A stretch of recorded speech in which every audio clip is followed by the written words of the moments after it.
డబ్బు, అనారోగ్యం, ఉద్యోగం, వ్యాపారం అప్పులతో బాధపడుతున్నారా? మీకోసమే మేనిఫెస్టింగ్ మిరాకిల్స్ 11 days ప్రోగ్రామ్. నమస్తే, వెల్కమ్ టు సుమన్ టీవీ. ప్రస్తుతం మనతో పాటు ఉన్నారు బిజినెస్ అనలిస్ట్ నంది రామేశ్వరరావు గారు. నమస్తే సార్. సార్, చాలామంది యంగ్స్టర్స్ ఎడ్యుకేషన్ కంప్లీట్ అయిపోగానే బిజినెస్ చేయాలనే ఒక తృష్ణతో బాగా ఉంటున్నారు. దానికి సంబంధించి స్టార్టప్లకి బాగా ఏమంటారంటే శంకుస్థాపన చేస్తున్నారనే చెప్పుకోవాలి. స్టార్టప్ బిజినెస్ అంటే ఎలా ఉంటుంది? ఈ సంఖ్య కూడా చాలానే పెరిగింది దేశంలో. స్టార్టప్ బిజినెస్ అంటే ఏంటి, దాని గురించి ఒక్కసారి. స్టార్టప్ అనేది జనరల్ ఇది ఎందుకు ఒరిజినేట్ అయిందంటే, ఇండియాలో ఆర్ ఈవెన్ ఎక్కడ వేరే కంట్రీ కూడా ఎంప్లాయ్మెంట్ చాలా కరువు అయిపోతుంది. రోజు రోజుకి పాపులేషన్ పెరుగుతుంది. మనం ఇప్పుడు ఎక్కడో ఉండేవాళ్ళు నెంబర్ 1 ఇన్ ది వరల్డ్ వచ్చేసాం. రఫ్లీ close to 1.148 crores or 149 crores. So but employment అనుకోకుండా పెరగలేదు అసలు. ఆ ఎంప్లాయ్మెంట్ అనేది అంత పెరగలేదు, పాపులేషన్ అంత పెరిగిందంత. సో ఇప్పుడు ఏం చేశారంటే, నరేంద్ర మోడీ గారు పిఎం అయిన తర్వాత ఐ థింక్ 2016లో they identified different industry segments. ఒక 55 ఇండస్ట్రీ సెగ్మెంట్స్, దాదాపు 16.6 lakhs crores దాని మీద ఇన్వెస్ట్మెంట్ జరిగింది. సో దానివల్ల ఏమైందంటే దే ఆల్సో ఫార్మ్డ్ DPIIT అని ఉంది, department for promotion of industry internal trade. So దీని లెక్కల ప్రకారం కొన్ని అవుతాయి. అయితే వీళ్ళు ఏం చేశారంటే ఈచ్ సెగ్మెంట్కి 2024 అక్టోబర్ కల్లా పొజిషన్ అంటే IT industry 2.04 lakhs, health care 1.48 lakhs, construction 89,000, education 89,000, green technology which is emerging now, green అనే పొల్యూషన్ దీని మీద పోతే అదొక 89,000, పెట్రోల్ 42,000, ప్రొఫెషనల్ 24,000, రోబోటిక్స్ 6,000. అంటే ఇన్ని రకాల వెంచర్స్ స్టార్ట్ అవుతున్నాయి. సో దట్ మీన్స్ ఈ ఎంప్లాయ్మెంట్ లేనందుకు సొంతంగా బిజినెస్ డెవలప్ చేసుకొని ఇండివిజువల్ ఎంటర్ప్రినర్స్ అవుతారు. దానికి గవర్నమెంట్ బాగా సహకారం ఉంది. అంటే దే సపోర్ట్ దెమ్. ఇప్పుడు ఇండస్ట్రీ పెట్టుకుంటే డబ్బులు రావాలి. చదువుకు పూర్ పీపుల్ చూసుకుంటే ఫిషర్మ్యాన్ కొడుకో లేకపోతే ఆటో డ్రైవర్ కొడుకు కూడా IIM అహ్మదాబాద్కి వెళ్తున్నారు, లేకపోతే IAS IPS. అంతకుముందు అలాగ ఉండేది కాదు. ఎప్పుడైతే బాగా డబ్బులు ఉన్న వాళ్ళ పిల్లలు బాగా చదవట్లే, డబ్బులు లేని పిల్లలు బాగా చదువుతున్నారు. Because they know the reality. కష్టపడి పార్ట్ టైం కష్టపడి పేపర్లు వేసుకొని పాలు పంచుకొని అని చేస్తారు. సో ఇండియా నరేంద్ర మోడీ గారు అది గ్రహించారు. ఏంటంటే వీళ్ళకి ఇండస్ట్రీ చేస్తే మేక్ ఇన్ ఇండియా కాన్సెప్ట్ ఉంది. అంటే మనం ఏం చేస్తాం, ఇంపోర్టెడ్ ఐటమ్స్కి ఎక్కువ మొగ్గు చూపుతాం. ఎందుకంటే అక్కడ టెక్నాలజీ కానీ కానీ దాన్నే మ్యాక్సిమం ఇండియాలోనే తయారు చేసుకుంటే మన cost of production import duty export duty అనేది ఉండదు, తగ్గిపోతుంది. సో దాన్ని ఎంకరేజ్ చేశారు. సో ఎంకరేజ్ చేసిన ఏమవుతుందంటే ఇండస్ట్రీ చాలామంది, మీరు కొన్ని ఛానళ్ళు దీనికోసం ఒక ప్రోగ్రామ్ పెట్టారు, అంటే న్యూ ఇన్నోవేషన్స్ యువ అని 2-3 కార్యక్రమం ప్రతి ఛానల్ ఏదో ఒకటి పెడతారు. అంటే they are encouraging showcasing the startups. అంటే మీరు జాబ్ మీదే డిపెండ్ అవుతుంది. జాబ్ నేను పేరెంట్ దగ్గర చూశాను, అంటే కొడుకుని అడుగుతున్నాడు, నువ్వు చెక్కు రాస్తావా చెక్కు తీసుకుంటావా అని, చదువు అయిపోయిన తర్వాత చెక్కు రాస్తావా అంటే చెక్కు రాస్తావా అంటే బికమ్ ఎన్ ఎంటర్ప్రెన్యూర్, చెక్కు తీసుకోవడం అంటే సాలరీ ఎంప్లాయిడ్. మీరు ఎంతో చెక్కు రాయడంలో మజా ఉన్నంత మజా చెక్కు తీసుకోవడంలో ఉండదు. బట్ చెక్కు రిస్క్ తీసుకోవాలి. చాలామంది industry 10 years 12 years 15 years 20 years లోపే మంచి మంచి ఇన్నోవేషన్ చేస్తున్నారు అక్రాస్ ది గ్లోబ్. అంటే ఇంతవరకు ఎవరు కానీ మైక్రోసాఫ్ట్లో ఎవరో చూసాను 13 years అబ్బాయికి ఏదో 3 కోట్లు ఇచ్చి తీసుకున్నారంట జీతం. 13 years అబ్బాయికి మనం ఎక్స్పెక్ట్ చేస్తాం హార్డ్లీ 10th class కూడా అవ్వదు. సో నేను అనేది ఏంటంటే స్టార్టప్ ఇండియా అనేది గుడ్ కాన్సెప్ట్. ఎందుకంటే చాలా వరకు ఎంప్లాయ్మెంట్ లేని వాళ్ళు సర్వే అవుతున్నారు. And they are making billions and billions of rupees of turn over.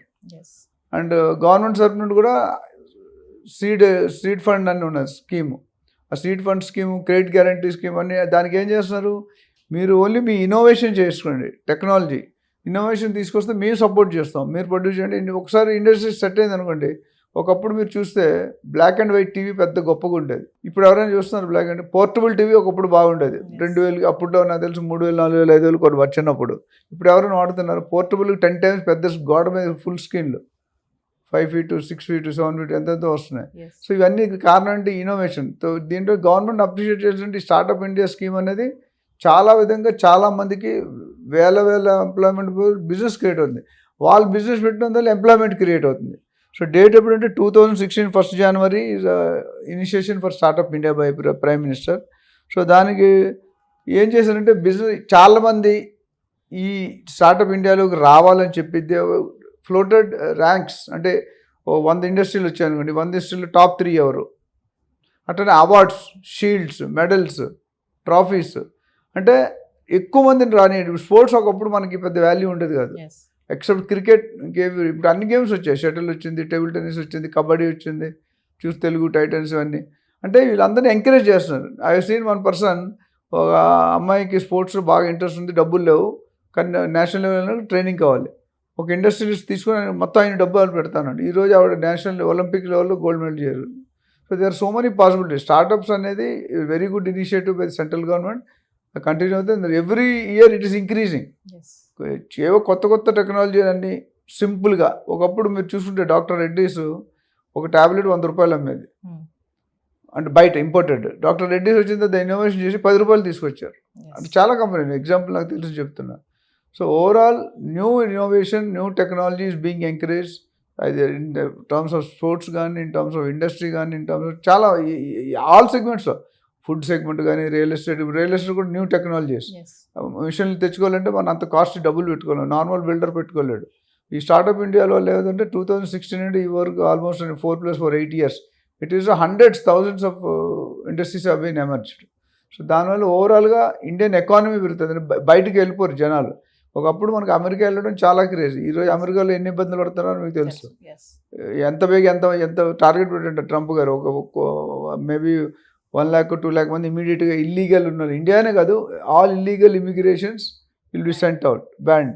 So ఆయన అమెరికా వాళ్ళు సంపాదించుకుంటే బయట వాడు ఎందుకు సంపాదించడం, ఫస్ట్ మన ఇల్లు మనం కరెక్ట్గా చూసుకొని, మన ఇల్లు కరెక్ట్గా మిగతా వాటి కోసం ఎందుకు ఆలోచిస్తున్నాం అని చెప్పారు. సో దాన్ని బట్టి చూసుకుంటే స్టార్టప్ ఇండియా అనేది very good concept. We should appreciate and still it will grow అనేది నా ఉద్దేశం. అంటే సార్ యువత ఎందుకు అంటే ఉద్యోగాలు చేయకుండా ఇట్లా ఇమీడియట్లీ ఒక స్టార్టప్ కంపెనీ స్టార్ట్ చేసుకొని చాలా అంటే వేరే వాళ్ళకి కూడా మన ఉద్యోగాలు ఇవ్వాలని ఆలోచనతో ఉంటున్నారు అంటారు. అంటే వేరే దేశాలకు కూడా అంటే వెళ్ళకుండా జాబ్ అనేది రిస్ట్రిక్టెడ్ అండి. You don't have flexibility. Actually జీవితం కోసం పనిచేస్తామా, జీతం కోసం పనిచేస్తాం అని అడుగుతాం. జీతం కోసం పనిచేసేవాడు ఎంప్లాయీ, జీవితం కోసం పనిచేసేవాడు ఇండిపెండెంట్ ఎంటర్ప్రెన్యూర్. సో అందుకని యువత ఎందుకు చూపిస్తుంటే lot of money is coming. ఇప్పుడు ఓయో రూమ్స్ ఉంది, రితేష్ అగర్వాల్ వెరీ షార్ట్, చాలా జూనియర్ ఆయన, ఇవి 1000 కోట్లు టర్న్ ఓవర్ చేస్తున్నాడు. 1000 కోట్లు ఆయన ఎక్స్పెక్ట్ చేయలేదు. ఆయన ఏదో ఆడుతూ పాడుతూ తిరిగి ఉంటాడు, స్కూల్ చదువు సరిగ్గా చదవలేదు. అయితే చూసిన తర్వాత అలా వెళ్తున్నాడంట. ఈ హోటల్స్లో ఆన్లైన్, ఇప్పుడు స్విగ్గీ జొమాటో ఇప్పుడు అప్పుడు లేవు కదా, ఇప్పుడు అన్నిటికీ ఆన్లైన్, కానీ హోటల్స్కి ఆన్లైన్ లేదని అనుకున్నాడంట. అంతే కదా, మన ఇల్లు ఫిజికల్గా బుక్ చేసుకున్నాడు. ఒక ఐడియా పెట్టి ఒక చిన్న బిల్డింగ్ అద్దెకి తీసుకొని ఓయో రూమ్స్లో చేస్తాడు, అంటే రూమ్స్ లాగా. ఇప్పుడు అది పెద్ద బిజినెస్ ఇండియాలో, కోట్ల ప్రతి. నేను హిమాలయస్కి వెళ్తే అక్కడ కూడా ఒకటి ఉంది ఓయో రూమ్స్ అని, శ్రీనగర్లో కానీ, జమ్మూలో కానీ, డార్జిలింగ్లో కానీ, ఏ మూలకి వెళ్తే అంటే అంత స్ప్రెడ్ అయిపోయింది. ఆ కుర్రోడ్ వయసు చూస్తే 30 సంవత్సరాలు ఉంటుంది, 30 రితేష్ అగర్వాల్ అని. So that's a innovation. So ఆ ఇన్నోవేషన్లో ఏమవుతుందంటే లాట్ ఆఫ్ ఐడియాస్ వస్తాయి. And today is a millionaire కాదు, బిలియనర్ అయిపోయాడు. సో యువత ఎందుకు ఆ పొటెన్షియల్ ఉంది కాబట్టి, ఆ కెపాసిటీ ఉంటే ఈ కెన్ ఎర్న్. అండ్ ఆయనతో పాటు కొంతమంది 20 మంది ఉద్యోగాలు ఇస్తున్నారు. So that's more important. Yes thank you sir.